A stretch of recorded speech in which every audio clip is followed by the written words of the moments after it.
તો સુરતમાં આજે યુપીએસસીની મહત્વપૂર્ણ પરીક્ષાનું આયોજન કરવામાં આવ્યું છે। પરીક્ષા કેન્દ્ર પર કોઈ પણ અનિચ્છનીય બનાવ ન બને તે માટે પોલીસ દ્વારા ચુસ્ત સુરક્ષા વ્યવસ્થા ગોઠવવામાં આવી।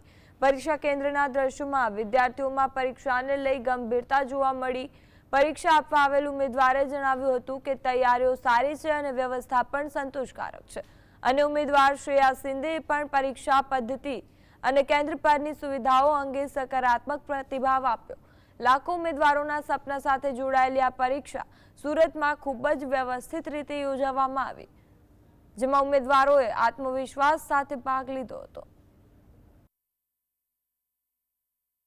अभी तो मैं जैसे कॉलेज स्टूडेंट हूँ तो थरोली मैंने प्रिपेयर किया हुआ है, तो देखते हैं अब कैसा आता है। वो तो जैसे कॉम्पेरेटिव पेपर होता है, ऐसा नहीं होता कि रट्टा मार लिया और आ गया। जितना आपका क्रिटिकल नॉलेज होगा, जितना आप अटेंटिव रहोगे, उतना आप पॉसिबिलिटी सक्सेस हो पाओगे। तो देखते हैं कैसा है। वैसे तो है प्रिपरेशन तो सही की है मैंने।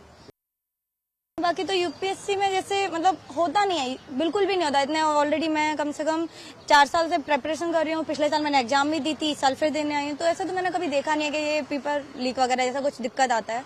बट उसका ये है ना कि लास्ट में जो आंसर शीट्स होती हैं, बस उसमें थोड़ा सा वो रहता है कि थोड़ा डिले निकलती है, मतलब लेट निकलती है। तो बच्चे थोड़े उसमें टेंशन में रहते हैं कि भाई हमारा पेपर कैसा गया। आधी से ज्यादा क्या उससे पता चल जाता है कि भाई हमारा पेपर कैसा गया, थोड़ा हमारे मार्क्स पता चल जाता है, बच्चों को शांति रहती है। बस वो थोड़े से डिले हो जाते हैं। बाकी तो सब बढ़िया है यूपीएससी का।